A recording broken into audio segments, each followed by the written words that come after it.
Hello YouTube, this is West Virginia Lip Ripper, and today I have a package from Mike's Custom Lures. He sent me a 110-piece jig kit, and he has also sent me a package of his strike indicators. Both these products are made inside the United States of America, so let's drop down low and see what's in the kit. Alright, like I mentioned in the intro, here is the 110-piece jig kit. Inside, you're going to get 10 of every color grub.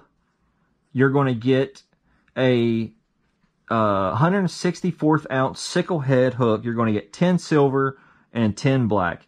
You can find these at mikescustomlures.com. Everything is made inside the United States. These are great for trout, perch, crappie, bluegill, and any other panfish that you're going to want to go after. So let's take a look inside here. And just at a first glance, I mean, the color and the detail on these grubs is really, really nice. What makes these grubs special in my eyes is, set this down here, is actually the tail. It's a small tapered tail. You can see as it wiggles there, the action that's going to have when it gets in some kind of current here. Moving on to the jig head itself, it's a 164th ounce jig head, all hand painted. And we have a sickle hook, which is actually, in my opinion, better than a straight shank because it's actually going to help pin the fish's mouth to the hook once you actually hook up. So I don't know if you can see it there, but there's a little slight bend in the hook there. But how I like to rig these up, I'm gonna do the orange just to kind of show you.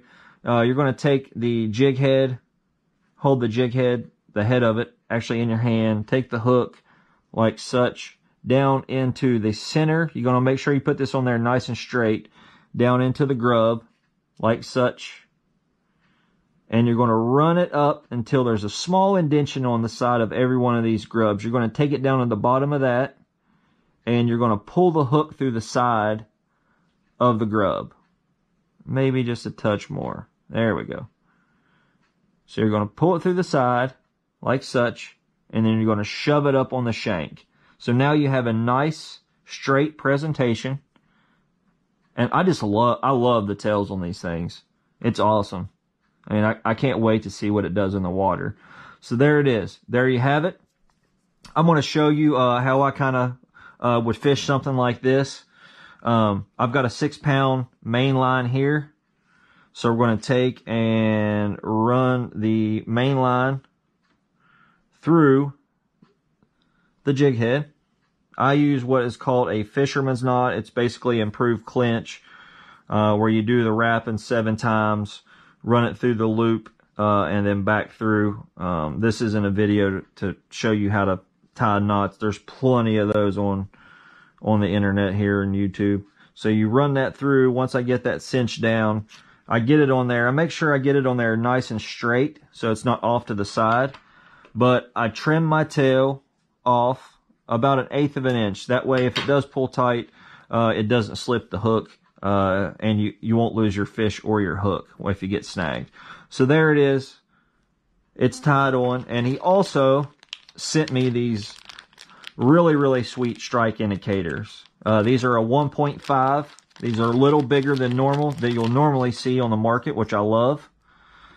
But still small enough that you can use it for panfish. But the castability of these things has to be unreal. So I've dropped that black thing, but you take that out just like such. And it comes 2 pieces, and there's a small slit in the side of these. You're going to take and run it up on your main line.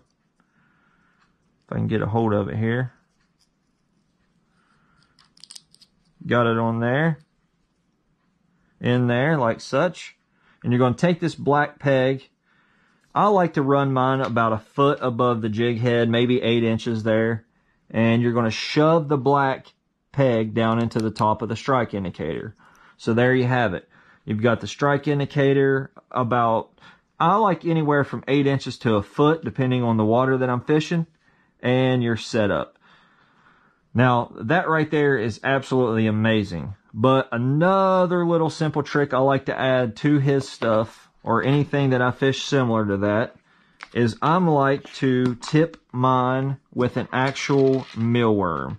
These are what you call a super worm. You can find these at the pet store. They're about $24, 2 dozen for about $3.50. Just a tad bigger than your traditional mealworm. And one good thing about it, you do not have to keep them refrigerated. So I'll take the mealworm like such, and I'll take the jig head, and I'll run the mealworm right in the center of the mealworm up on the jig so it can naturally still move around. As you can see, it's still moving. And this just kind of sweetens the deal a little bit. But I found tipping anything like this, that I've fished like this in the past with a mealworm, helps tremendously. So there you have it. The strike indicator down to the leader, to the jig head, and you've got your mealworm, or grub, I should say, tipped with your super worm. So once again, I want to thank Mike. That was very, very nice of him to send this kit for me to give a try. If anybody else wants to give it a try, please go to mikescustomlures.com. All this stuff is made inside the United States.